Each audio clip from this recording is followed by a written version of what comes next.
We made it out the storm and moved into the light.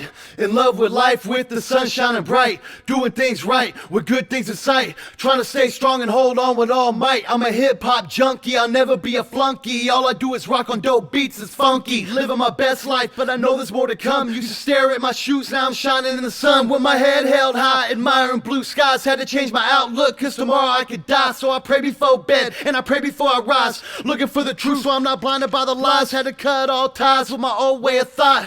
Found out who I am. Welcome to another episode of Now That We Have Recovered. Today I have a special guest with us. His name is Jua. What's up, Joe?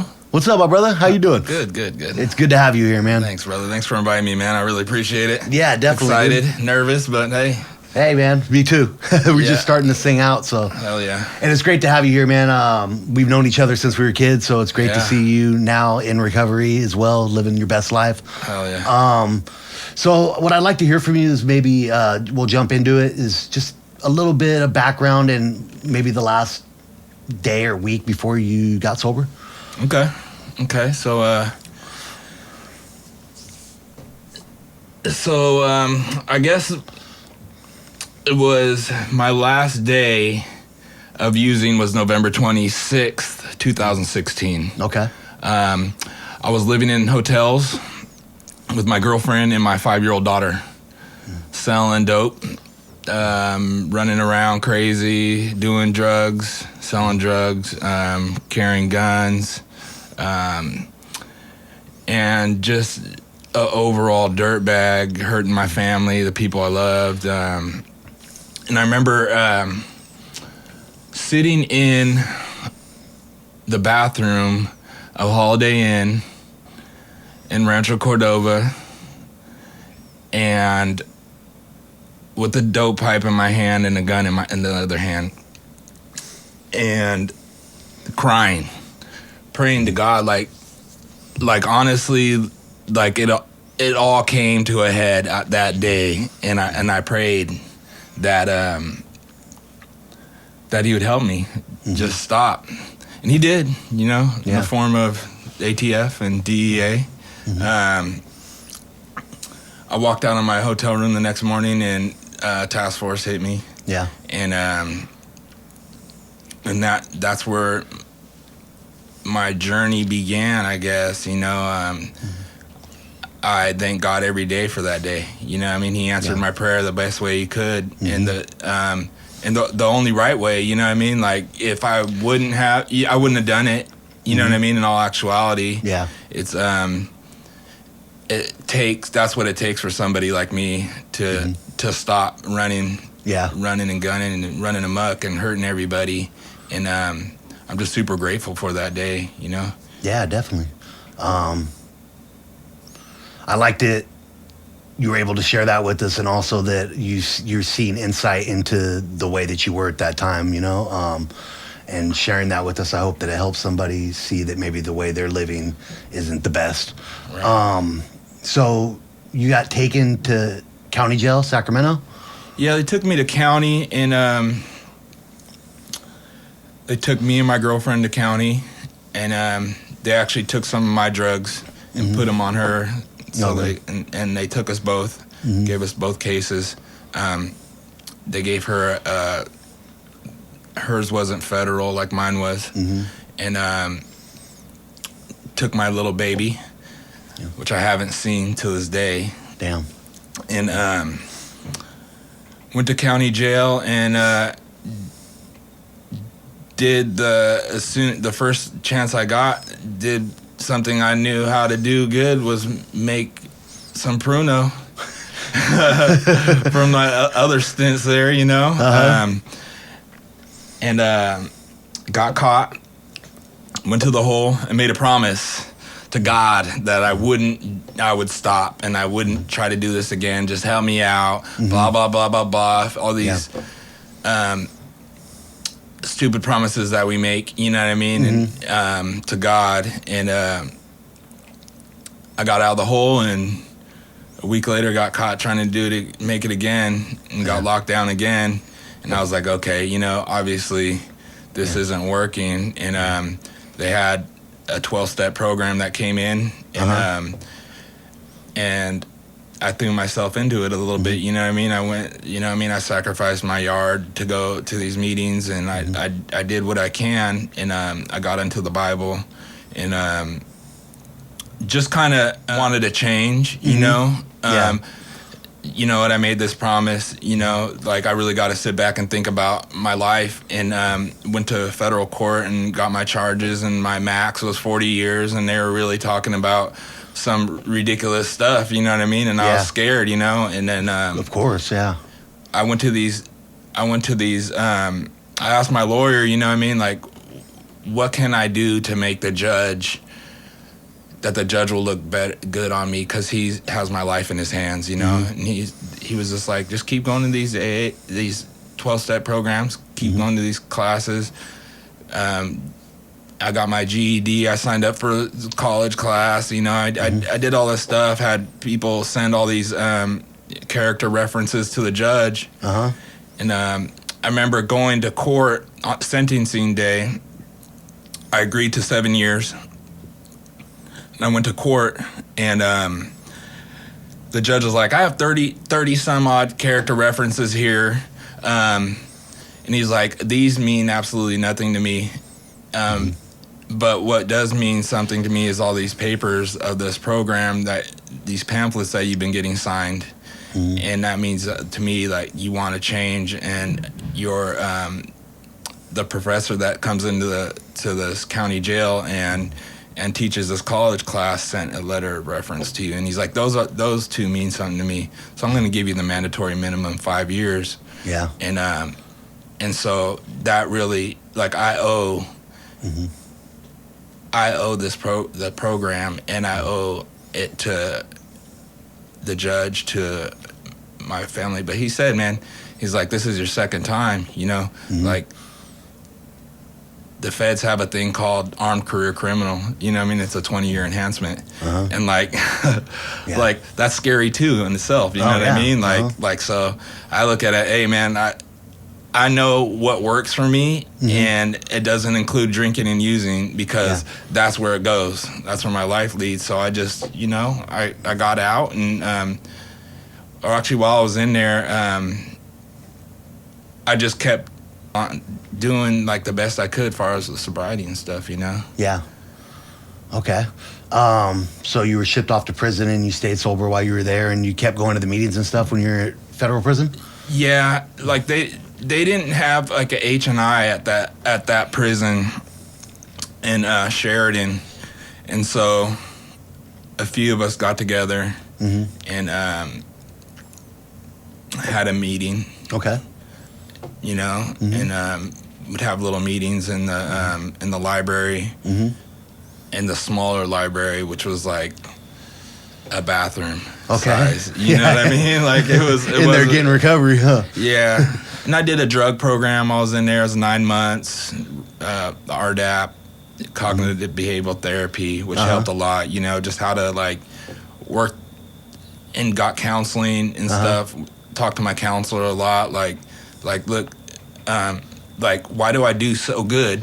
You know, like when I'm sober, like I do good, dude. Like, I work, you know what I mean? I was a chef for a long time, so I'd like rise the ranks of like these restaurants, like some of the best restaurants here in Sac. You know what I mean? I worked at, you know what I mean, and did really well at. And then slowly, you know what I mean, everything would start to deteriorate. I'd start drinking and drugging, and that's just was my forte and stuff, and like breaking that cycle. You know, I think like when we have something traumatic, or we live in like a chaotic household as a child, he would, this is my counselor saying, like, you dealt with abuse, you lived in a chaotic household, your brain is that's its go-to norm. You know what I mean? So when you're doing good and like everything's at peace, like that's abnormal to your brain, and so it wants to get normal again, you know what I mean? So it was just trying to fix that, you know what I mean? And like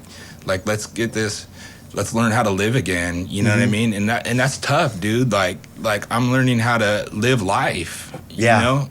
I've been out of prison for a couple of years, and like how to how to have healthy relationships with women, you know what I mean?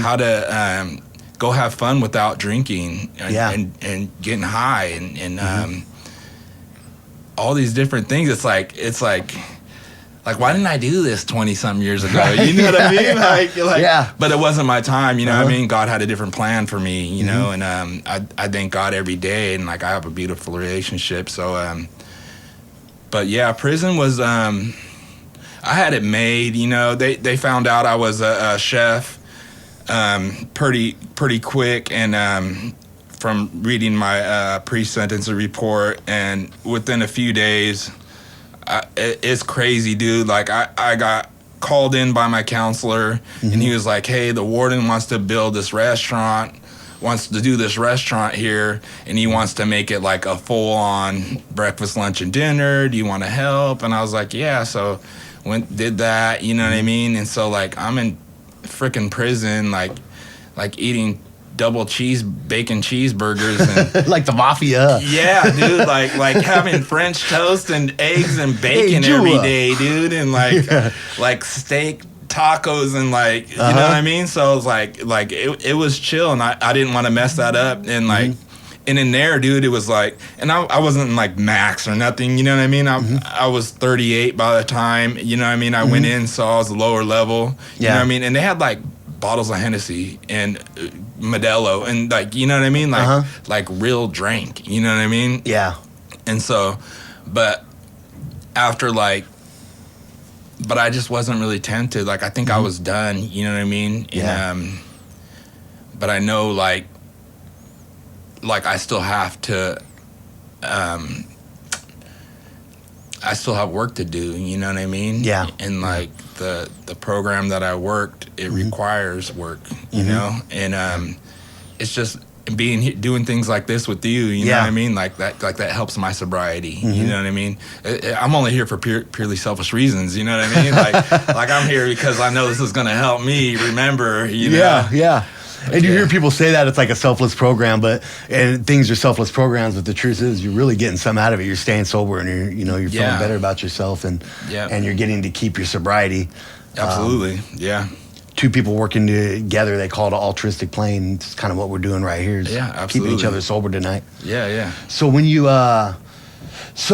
did start making your transition out of prison, how was that?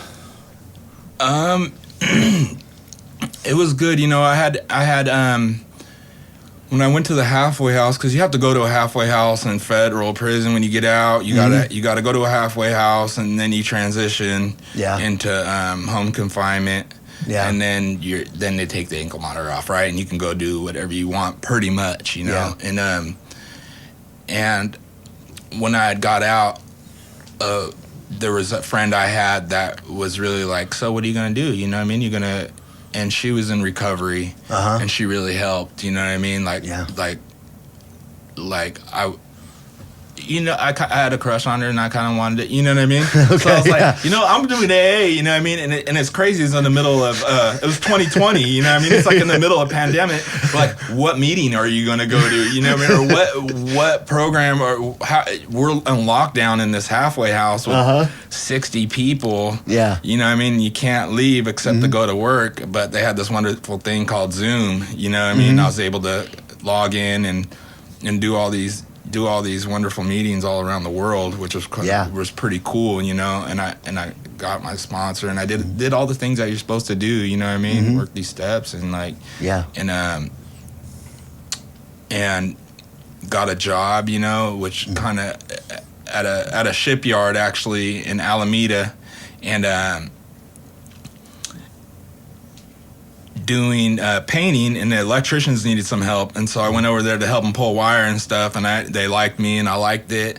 And it's kind of crazy because when I came home, I was like, you know what, like, I'm done cooking, you know what I mean? I've been a chef for 20-something years, you know what I mean? Like at the highest level, you know what I mean? Owned a restaurant, all that, you know what I mean? And like I was just done with that, dude. And so I went to school, you know what I mean? Like, you know, like, let's give this a shot, you know? And I'm happy I did. And I had 14 driving without licenses. Yeah. And, you know what I mean? And like I went to court for it, and it was on Zoom, and I told the judge, like, hey, look, like, I have all these driving without license. She's like, yeah, that's crazy. I seen them all. And I was like, I just got out of federal prison. You know what I mean? She's like, how come that you didn't fill out the paperwork for blah, blah, blah, to get these all dismissed since you're in prison? And I was like, I didn't know. And she's like, well, I'm going to dismiss them all. You know what I mean? Thank God. Dang. Yeah, I remember back in the days you had like a green Mustang. You had that thing for like a couple weeks. Yeah. It was like 6 months or something. I'd let somebody, they crash it. You know what I mean? I wasn't the only one that crashed that thing. You know what I mean? I was like, dang, man, this car's cursed. No, but... That's awesome. You graduated from school, right? Yeah. So what for? Electrical program, yeah. Okay. Yeah. That's dope, man. What school did you go through? Intercoast College. Okay. Yeah. Okay. It was close to the house. I didn't have my driver's license. I had a DUI in 2001. 20-year-old DUI. Yeah. And I took care of it. You That's know awesome, what I mean? dude. Yeah, for sure. So I took care of it. You know what I mean? My buddy helped me get in the car. Was able to make it to school and stuff. You know what I mean? And do it all legit. You know. It's funny the things that we can do once you get sober, right? Like, how hard was it to get our license back? You know, but it just seemed like the end of the world. Then it was work, but like it's easier than not. You know what I mean? Like what happens when it gets towed, dude? You know what I mean? Yeah. Like I would scrap. I'll get a new car. You know what I mean? Like they got so many cars from me. You know what I mean? But all those years I rode light rail, man, I can't believe it, dude. All I had to do was get my damn license. Right. You're like, why didn't I just do this, man? Like, jeez. It was only a DUI program, man, that I had to do. Did you have to do a DUI program? Yeah. Yeah. How was that? Did you did it when you got out? Yeah, I did it. I did it when I got out. I went down there. I called all these numbers, and they're like, we don't even know what you're talking about, dude. I was like, I have a DUI from 2000. Yeah. And I need to get it cleared up. And they're like, well, you got to go. You know what I mean? I was at Carroll Miller. You know what I mean? Yeah. Over there. Powering and Folsom. Yeah. They sent me they're like, you got to go to the criminal courthouse. So I went to over there, and of course, COVID, you can't even go in there. Yeah. So I'm like explaining the thing to the sheriff, and he's like, from when? What year? And he's like, you got to talk to the public defenders. So I call them, dude, and they're like, oh, this is what you got to do. You got to get an interlock device, the breathalyzer in your car. You have to do the classes, pay the fine, blah, blah, blah, blah, blah. So I signed up for the classes. I got the interlock device. I started making payments on the fine. And they're like, once you do all that, you can get a restricted license and take all that proof of everything into DMV. So I brought the proof of everything to DMV, and they're like, who told you needed to do all this? Yeah. And I was like, the public defender. And they're like, they don't make that call. Like, you don't need this interlock device. Yeah. And so you know what I mean? I was like, you got rid of that thing quick. Yeah, I was like, hey, man, take this thing out of my car, dude. But I had to take the test over again. You know what I mean? I had to do the whole driving test over again and the written test over again because it's been so many years, you know? Yeah. But it's whatever, dude. You know what I mean? Just try to do stuff to make yourself proud of yourself. You know what I mean? Like we all have a story, you know what I mean? We've all been there. We all had a rock bottom, you know what I mean? Like it's just when you stop digging, that's when your rock bottom. Doesn't mean mine is any worse or less than yours. Or, you know what I mean? Like we all have it, dude. It's all like life is tough, you know what I mean? But like we just got to keep pushing, man, and like do stuff to make yourself proud, you know? Yeah, I tell people that all the time. It's like normal people have tough lives, you know what I mean? People I mean, we used to use substances because, I have a bad day, you know, fucking work sucks, or this happened, I broke up with this chick or whatever. But like people that have never had problems with substances, they go through life and they've been living this way the whole time. They just deal with their problems. Right. You know what I mean? Yeah. Like you don't bury yourself more because you had a bad day or you broke up or, you know, lost your job or whatever it looks like. And I heard a saying, you know, because I identify, you know what I mean? Like I'm an alcoholic. Of course, I'm a drug addict too. But alcohol, it leads to a lot of things. You know what I mean? Yeah. I could drink and drink and drink, and then it's gonna happen though. You know what I mean? Like it's gonna be a snort, and then it's gonna be a bag, and then it's gonna be like, you know what I mean? Then it's go time. You know?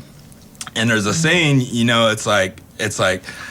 Alcohol wasn't my problem; it was my solution. You know what I mean? Like it was the solution to my I had a crappy day at work, you know what I mean? Or like my girl left me, you know what I mean? I'm going to drink. That's my solution. You know what I mean? It wasn't ever my problem. You know what I mean? It's just how I dealt with stuff. Okay. And I don't know. I think it's kind of snappy a little bit, you know? Okay. You like that, huh? Yeah, I kind of like that. Okay, yeah. I can see how it was a solution to a lot of my problems, but it never works out. No. Right? No. Not for me. The problems either, are man. still there. Yeah. 20-something years I think we spent, you know, drinking and using. Man. Dude, so now we get to spend hopefully the rest of our lives sober. Oh, yeah. You know, it's how was functioning and stuff like that once you got out? Like when you came home, like were you having cravings around?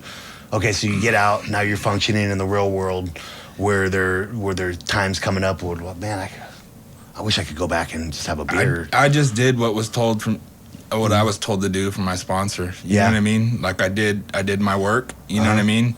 And certain things were promised and they were true, dude. Like the burden was lifted, you know what I mean? Like I don't have any want or craving at all for alcohol or any other substance, mind-altering substance. Like it just doesn't ever even cross my mind. Like I go out, watch my friends drink. Was this at Rick's birthday party? You know what I mean? Yeah. Last Sunday, and everyone drank all day. You know what I mean? Like it didn't even cross my mind. You know what I mean? Like it's just a part of my life now, and that's a beautiful thing, dude. Like my kids. You know what I mean? I have 5 kids. You know what I mean? 4 of them are in my life. Like I get to be in their life, and like they get to be proud of me, you know what I mean, and like making those amends to them and continuing to be in their life, because I wasn't for a long time, you know what I mean, and that's I don't regret anything, you know what I mean, like that's just the way it is, you know what I mean. Maybe I taught them a lesson, you know what I mean, and maybe they will see my consequences and not make the same choices I did, you know? Yeah. So, yeah. And I see them, I was just with them. I just had them earlier when I was, I had them all day today. Okay. Ran me ragged, but. Yeah. How was that experience coming home and seeing your kids again and stuff? My oldest son is about to be 19, and he's seen the whole thing. He's been there the whole time. You know what I mean? My 16-year-old, he's been there part of it. Yeah. My 14-year-old, you know what I mean? And my 10-year-old, she doesn't know. You know what I mean? She knows, but she doesn't. Yeah. I didn't hurt her necessarily like that, like I did like my first son, Dominic. Like, and making those amends with him was really tough. Yeah. And like really super emotional, but it was good, and it was a healing process. And like they're just like, you made the same promise before, you know what I mean? Don't break this promise again, because I've gotten out, I've gone away and gotten out and made promises, and then gone away again and made more promises, and you know what I mean? Like it's and so just sticking to my promises to them, you know, and they could see, you know what I mean? Like they know they're with me. They live down the street, you know what I mean? I see them all the time, and I'm helping my kids, teaching them how to drive, you know what I mean? And like my son called me, he's at a party, and like his driver was drunk, you know what I mean? And like he called me at 12:30 at night, and I went and gave him a ride home, you know what I mean? It's interesting too, because you know, especially with the family, we tell the family, I'm sorry, it's never going to happen again, so many times. And after a while, it just becomes, you know, just bullshit and talk. So a lot of times the family and friends and people that have been suffering all these years, they need to see action. Right. And it sounds like you've been showing them action and showing them, hey, I'm really about this time. And, you know, it's over. Right. And I can see it when I look at you, man. Right on, brother. Yeah, dude. Yeah, there was a saying that says, you know how alcoholic is lying because his mouth is moving, and I always hated that, dude, because in addiction, any kind of addiction, like we really meant those promises, you know what I mean? Like we really wanted to be there. We really wanted to do all this stuff. Like it wasn't a lie, you know what I mean? Like I really wanted to be a good father to my kids so bad, you know what I mean? Like it broke me all constantly, you know what I mean? Like and what's the remedy? Just keep putting in, you know what I mean? Don't think about it. Like you're destroying your family. You're hurting the people, the only people that should really mean anything in this world to you, you know what I mean?